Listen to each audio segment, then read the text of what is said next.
From the News Channel 5 Network, this is Open Line.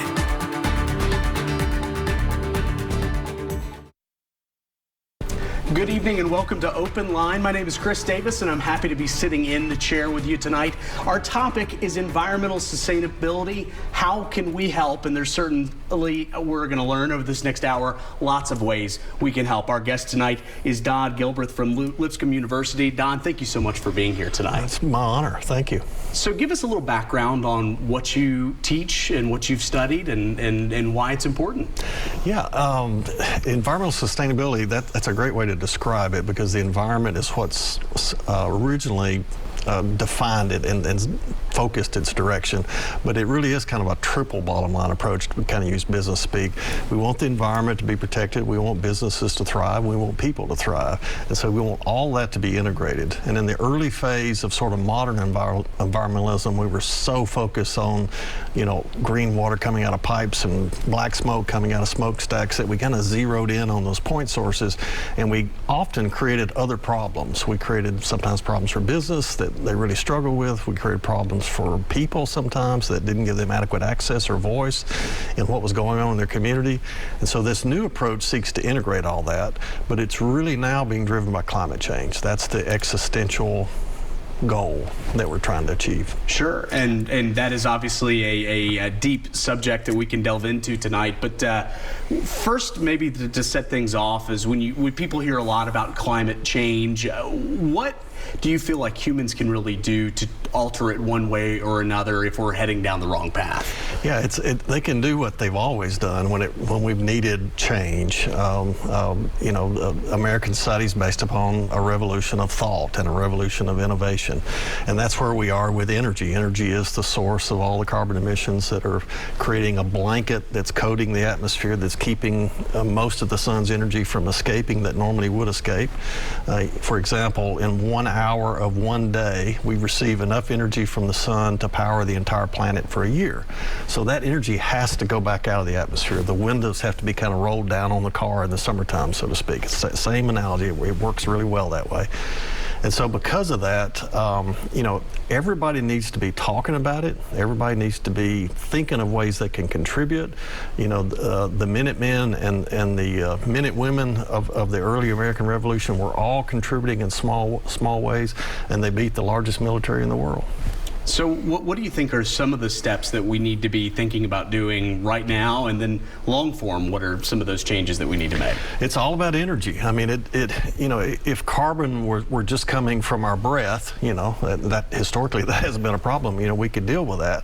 But since we're using fuels that have been buried in the ground, that have been squeezed into highly condensed chunks of carbon in coal and oil, those are the primary sources. When we burn those, it releases that compressed carbon as CO2 as a gas, and that gas gets up in the atmosphere, and our atmosphere right now has less than 0.5% of CO2 in it naturally anyway. So it doesn't take much to increase the increments of what the atmosphere is not used to having and making it a problem. So energy is the focus, and fortunately Tennessee really is leading the way, and one of the ways that Tennessee is leading is with electric cars, electrifying cars, while at the same time trying to figure out a way to have non-carbon energy generating the electricity that those cars need. And we're benefiting from it financially and in new prosperity as well. Just getting combustion engines off of the road, can that make a difference in kind of the overall carbon output? Yeah, transportation as a sector represents varying degrees, 40 to 60%, depending on where you are and depending on, you know, how much travel is going on, like in LA where they're kind of sprawled out really bad. But yeah, it's a significant piece of the pie. But you know, the agricultural food chain is heavily relied on fossil fuels. You know, we have big combines and big tractors out there, you know, who have eliminated hunger in our world, but who are running heavy pieces of equipment that require a lot of fuel. And so, you know, just from the standpoint of reducing CO2 emissions from internal combustion engines in our car, it makes sense that we would start using less gasoline and diesel fuel in our everyday lives, just so those combines and tractors could have cheaper fuel to keep food cheap, while we make this transition. So it's all connected. Buildings represent the other big piece of the pie as well, how we heat and cool buildings. And that's why you're beginning to see solar panels on top of buildings and building walls getting thicker and more insulated. Absolutely. So when we're talking about heating, especially this time of year, maybe not so much today, it's a little warmer today, but you know, when we get into those dog days of summer, or not summer, well, but summer obviously impacts with, you know, lots of high AC bills as well. Exactly. What are some steps that we can take to be able to do our part, do you think? Yeah, it's a lot of them are old-fashioned. You know, it's you know, not letting the sun get in the house and warm the house up. And unfortunately, you know, when heat gets in through a window, we think that pulling the curtains helps, but actually old-fashioned shutters are the best way to keep out of the house, because once it gets through the window, if it's trapped behind the curtains, it's trapped in the house. So it helps a lot, but it doesn't help as much as it could. But also, you know, just buying the kind of energy that runs our air conditioner is really important. So we're seeing more solar panels on homes. We're seeing more communities install community solar farms on the edge of, say, a planned neighborhood where it's maybe more efficiently delivered. If the roofs are not facing the right directions, you can have kind of a solar array out there in a field. But we're also seeing more investment in things like ground source heating and cooling energy. Fortunately, the Europeans are the Germans, because of the war with Ukraine, they're investing heavily in new and modern types of heat pumps that are super efficient.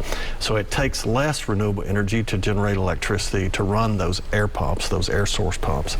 And I told people in the beginning of this sustainability movement about 20 years ago that just think about this the way we used to think about computers.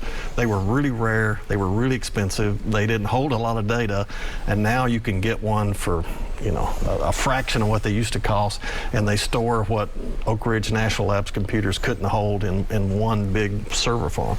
So it's just a matter of time before we figure it out. Sure. A question I want to kind of spring off from that one, because we're in an interesting time right now, expecting TVA to make a decision here pretty soon about the fate of the Cumberland City fossil plant, whether that would be a natural gas combustion plant. Maybe, you know, the solar power has been opened up as a possibility. From someone your perspective, what would you like to see more energy providers like TVA step into a certain direction? Yeah, I have a unique position in that I worked in state government. I worked for two governors of Tennessee, one Democrat and one Republican. Matter of fact, it was a Republican governor at the time that asked the governor of North Carolina and the governor of Georgia to meet us up at Gatlinburg to talk about how to move away from coal, or at least to move away from dirty coal. And that was before we knew a lot about climate change and CO2 emissions as a broader society. Scientists have actually known about it for 50 or 60 years. But that kind of discussion focused on the kind of decision that TVA is facing right now. You know, oddly enough, there's multiple benefits from doing this. The trees in the Smokies get less acid rain. People who live near train tracks where coal trains are going past their communities are not breathing in coal dust. We actually have cases where individuals have mercury and other materials from coal that have gotten in their bloodstream because they breathed it in their bodies. So it is something we need to move away from. There are multiple reasons. Groundwater has been shown to be polluted up near the Gallatin plant, near the Cumberland River. So there's a really good reason to be shifting away. So what does TVA need to do? Bottom line, they need to look at alternatives. And there's a lot of debate about that right now. There certainly is. There certainly is. How do you feel like the environment has changed here in Middle Tennessee?